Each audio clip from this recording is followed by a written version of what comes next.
전반적인 산업 업황 그리고 조선업까지 한번 살펴보기 위해서 엄경아 신영증권연구원 모셨습니다. 어서 오십시오. 안녕하세요.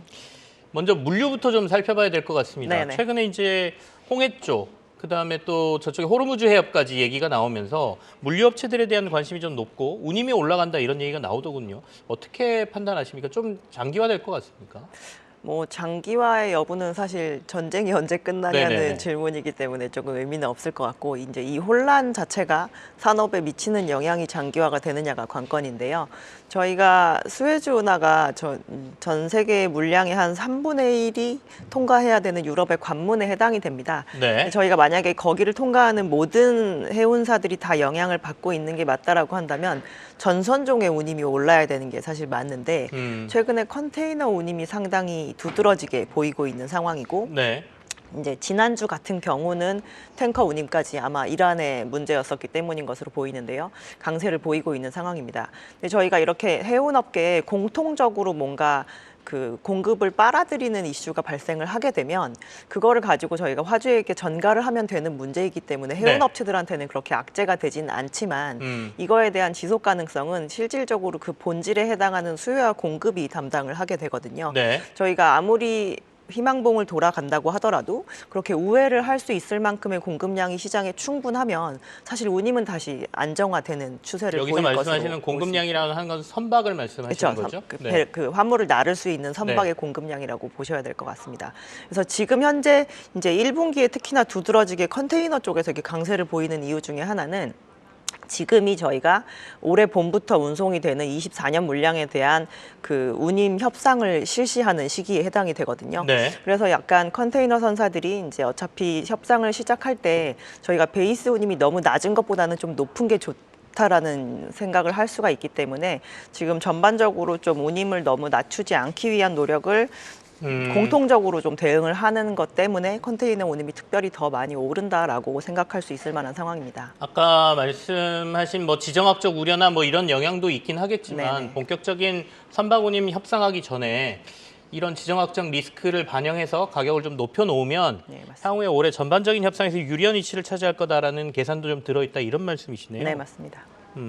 그러면 어떻습니까? 주가는 뭐 조금씩 반응을 하고 있는데 이런 주가들은 단기적인 이벤트에 불과하다 이렇게 봐야 되나요? 운송주는 운임이 오르면 당연히 따라서 오르는 게 네네. 맞다라고 볼 수 있는데요. 저희가 펀더멘털과 상관없이 이 이벤트에 한정해서 저희가 오를 수 있는 기간은 최대한 2달 정도로 보고 있는 상태입니다. 그 뒤로 만약에 다시 원점으로 돌아가게 된다라고 한다면 운임의 움직임과 주가의 움직임이 똑같이 따라가게 될 것으로 보고 있는 상태이고요. 지금 상황에서 저희가 만약에 이런 지정학적 리스크로 네. 인해서 이제 공급이 조금 부족할 만한 분야는 컨테이너 쪽이 아닌 다른 에너지나 원자재를 수송하는 벌커나 탱커 쪽 시황이 올해 될 것으로 보고 있고요. 이제 컨테이너 시황 같은 경우는 봄이 되면 다시 어느 정도 안정화될 것으로 보고 있기 때문에 이번에 상승세를 가지고 이제 오히려 좀 단기적으로 네네. 이익을 취하시는 게 더 낫지 않을까라고 보고 있습니다. 그 얘기는 컨테이너 관련돼서는 올해 인도량이 굉장히 많다 이렇게 해석을 해야 되나요? 예, 지금 전 세계 컨테이너 선박이 한 2,700만 TEU 정도 있는데요. 네. 올해 인도될 것이 310만 TEU 이상이기 때문에 컨테이너 10%를 선박이 넘네요. 예, 맞습니다. 그럼 컨테이너는 올해 많이 공급되니까 공급적인 부분에 보면 가격이 그렇게 많이 오를 만한 요소는 많지 않다라는 얘기입니다. 예, 과거 호황 네. 대비해서도 저희가 역사적으로 가장 많은 인도량을 기록할 게 이제 2024년이다라고 보시면 될 것 같습니다. 그러니까 지정학적 이슈는 좀 단기적으로 영향을 미칠 가능성이 높다라는 말씀이세요. 참고하시길 바라고요. 조선주 얘기 좀 해보겠습니다. 앞서 네. 이제 하나오션은 수주를 좀 못했다 이렇게 얘기했지만 연초에 그래도 수주 얘기가 좀 나오거든요. 어떻게 보십니까? 21년부터 23년까지 네. 전 세계 수주량 자체가 이제 1년에 모든 조선소들이 만들 수 있는 양을 계속 상회하는 연속 3년을 기록했기 때문에 네. 실질적으로 조선업이 한국뿐만 아니라 그냥 전 세계적으로 3년 동안 상당히 좋았다라고 이해하시면 될 것 같습니다. 3년간 좋았다. 뭐 올해도 좋습니까? 올해 같은 경우는 일단 3년 연속 오른 그 가격을 유지를 하고 있는 게 좀 더 유리한 상태인 것 같고요. 저희가 과거에 호황일 때는 조선업체들이 서로 몸집을 키우느라고 상당히 경쟁적으로 움직였었는데 네. 요즘 같은 경우는 이제 10년에 걸친 구조조정을 마치고 지금까지 그냥 살아남은 업체들이 현재 상황에서 가동률을 높이는 정도 수준으로만 지금 대응을 하고 있는 상태이기 때문에 오히려 이 좀 좋은 상황의 지속 가능성이 이전보다 더 높아지지 않았나라고 저희는 보고 있습니다. 중국이 계속해서 수주량이라든지 이런 부분에 있어서 우리 업체를 뭐 위협한다는 얘기는 계속 나왔지 않습니까? 네네. 그러니까 한국 업체는 조금 더 부가가치가 높은 선박으로 가고 있다 이런 얘기긴 한데 그래도 중국의 영향력을 올해도 저희가 계속 신경을 써야 되겠죠? 근데 중국은 저희가 봤을 때는 네. 이게 이제 경쟁 관계라기보다는 공존해야 되는 존재라고 생각을 하고 있고요. 사실 우리나라가 지속적으로 만약에 조선업 수주에서 1등을 한다라는 건 두 가지 케이스일 수 있는데 하나는 이제 너무 시황이 안 좋기 때문에 그럴 네. 수도 있을 만한 상황이고요. 우리나라 업체들이 너무 이제 캐파에 상관없이 욕심을 내서 수주를 하는 경우, 이 두 번째 경우까지 생각할 수 있는데 네. 저희가 봤을 땐 수주의 양적인 측면에서 한국이 1등하는 상황이 오히려 업계에는 좋지 않습니다. 왜냐하면 전 세계 조선업계에서 선박을 만들 수 있는 캐파 기준으로 지금 60%를 차지하는 게 중국이기 때문에 네. 중국이 1등인 상황이 상당히 당연하다라고 생각을 하셔야 될 것 같고요.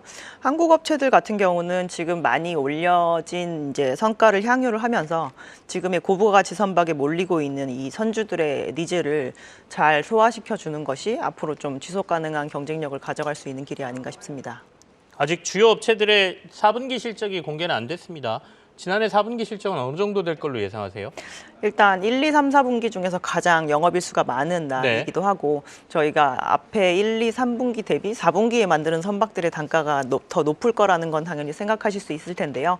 그래서 저희가 가장 마지막까지도 영업 흑자 전환에 성공하지 못했던 현대 미포조선까지도 네. 이번 4분기에는 다 흑자 전환하는 모습을 보여주지 않을까라고 예상하고 있습니다. 그러면 실적이 좋아진다는 얘기는 그게 주가에 좀 반영이 돼야 될 텐데요. 올해 전체적으로 조선주들에 대한 주가 전망, 그다음에 조선업종 중에 탑픽은 어디를 보고 계시는지가 궁금합니다. 올해는 작년보다도 훨씬 더 실적이 중요한 완전 실적 장세가 저희는 될 거라고 생각을 하고 있고요. 네. 이제 작년에 흑자 전환을 했지만 상당히 미미했던 이익 대비 올해는 이 정도까지 ROE가 올라갈 수 있는가에 대한 생각을 할 수 있을 정도로 조금 두드러진 실적을 하반기에는 많이 보여줄 수 있을 것이라고 생각을 하고 있습니다. 그래서 당연히 실적이 좋아지는 폭 대비해서 주가 상승세가 모자란 업체가 더 낫다라고 보고 있고 수주적인 측면에서는 오래간만에 저희가 해양 플랜트에 대한 기대를 조금 해볼 만한 시점이라서요. 완성 조선 업체들 중에서는 저희는 수주를 많이 받고 실적이 좋아지는 것 대비해서 저평가받고 있는 업체는 HD 한국조선해양이라고 보고 있고 네. 해양 플랜트 쪽에서는 삼성중공업을 조금 보시는 게 낫다라고 보고 있는 올해는 상태입니다. 해양 플랜트 쪽도 조금 수주가 많이 들어올 것 같다 이런 말씀이시고 네네. 결국엔 지난해부터 이어진 수주에 이어서 수익성이 얼마나 좋아지느냐 이제 턴어라운드는 했으니까 네. 수익성이 좋아지는 업체들을 찾아서 투자하는 게 맞겠다라는 말씀이십니다. 탑픽 두 종목 말씀 주셨어요. HD 한국조선해양하고 삼성중공업 해양 플랜트 쪽으로. 네. 삼성중공업은 이쪽 조선업과 해양 플랜트 말고는 어떨 것 같습니까? 수주나 이런 것들은? 올해 저희가 또 기대되는 상선 중에 하나가 네. 탱커인데요. 글로벌리 나오는 셔틀 탱커 수주는 지금까지 거의 100%다 삼성중공업이 수주를 하다시피 했었거든요. 네. 그런 측면에 있어서도 약간 강세를 보일 수 있지 않을까라고 기대해 보고 있습니다. 알겠습니다. 연초 조선업황 그리고 해운까지 저희가 같이 살펴봤습니다. 신영증권의 엄경화 연구원과 함께했습니다. 고맙습니다. 감사합니다.